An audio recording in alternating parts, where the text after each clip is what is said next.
تبدیلی، شفافیت اور عوامی خدمت کے نعرے لگانے والی پی ٹی آئی اب اندرونی لڑائیوں اور الزام تراشیوں کا مرکز بن چکی ہے۔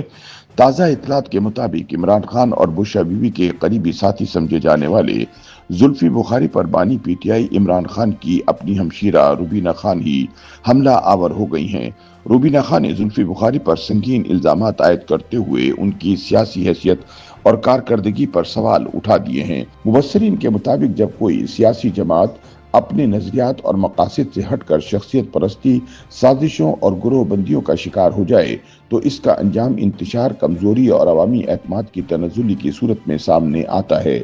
گزشتہ کچھ عرصے سے پی ٹی آئی پارٹی رہنماؤں کی آپسی لڑائیوں کی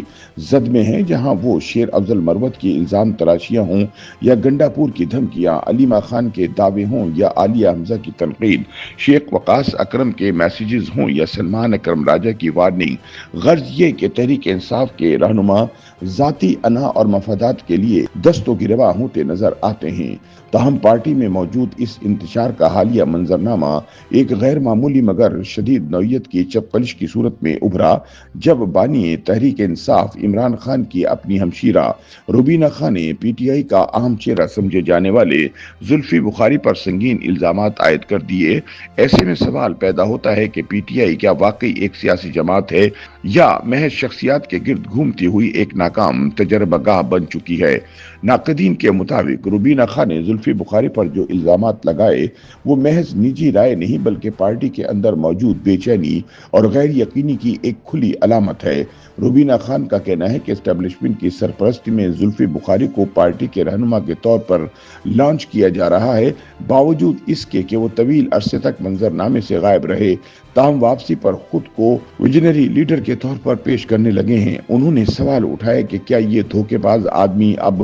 ویژن دے گا؟ روبینہ خان کے مطابق زلفی بخاری نے سیاست کے شعبے میں اور پارٹی ترجمان کے طور پر کوئی قابل ذکر کارکردگی نہیں دکھائی، بلکہ صرف گھسے پٹے بیانات اور سطحی تشریحات کے ذریعے اپنے عہدے کا وقت گزارا۔ بین الاقوامی امور، خاص طور پر انسانی حقوق کی پامالی پر بھی وہ ناکام ثابت ہوئے۔ روبینہ خان کے مطابق زلفی بخاری کا یہ کہنا کہ برطانیہ کو عمران خان میں کوئی دلچسپی نہیں، محض ایک سفارتی ناکامی نہیں بلکہ ایک سنگین سیاسی غفلت ہے۔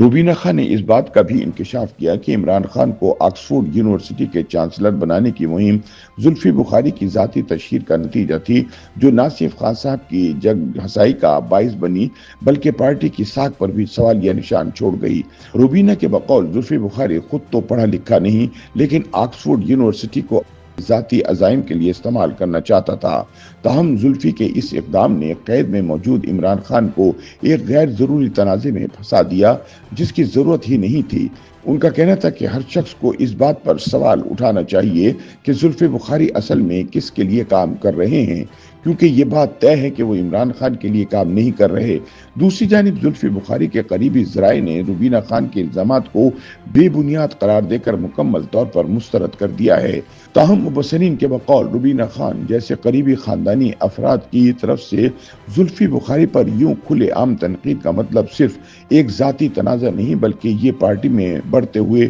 دھڑوں، اندرونی بد اعتمادی اور قیادت کے بحران کا اشارہ ہے۔ ایک طرف کارکنوں کو سخت مزاحمت اور قربانیوں کی تلقین کی جا رہی ہے اور دوسری طرف پارٹی کے اندرونی صفوں میں مفادات، تعیناتیوں اور بیانیے پر جھگڑے زور پکڑتے جا رہے ہیں۔ تجزیہ کاروں کے مطابق تحریک انصاف کی موجودہ صورتحال اس تلخ سچ کی گواہی دیتی ہے کہ نظریات پر نہیں بلکہ شخصیات پر کھڑی جماعتیں دیر پا نہیں ہوتی۔ زلفی بخاری جیسے کردار اگر واقعی اسٹیبلشمنٹ کی چھتری تلے پارٹی پر مسلط کیے جا رہے ہیں تو یہ نہ صرف کارکنوں کی توہین ہے بلکہ عمران خان کے اس بیانیے کی بھی کھلی نفی ہے جو وہ برسوں سے دہراتے آ رہے ہیں۔ روبینہ خان کی باتیں محض غصے یا ذاتی ناپسندیدگی کا نتیجہ نہیں بلکہ اس گہرے بحران کا اظہار ہیں جو تحریک انصاف کو اندر سے چاٹ رہا ہے۔ خیال رہے کہ زلفی بخاری کی شخصیت کوئی نئی تنازع کا شکار نہیں، ان کا ماضی بھی کئی ایسے سکینڈل سے بھرا پڑا ہے جو ان کے کردار اور نیت پر سوالات اٹھاتے ہیں۔ پاناما لیکس میں آف شور کمپنیوں کی موجودگی سے لے کر وزارت صحت میں مبینہ اقربا پروری اور غیر شفاف پالیسی سازی تک ان پر متعدد بار انگلیاں اٹھائی گئی۔ 2018 میں E C L exit control list میں شامل ہونے کے باوجود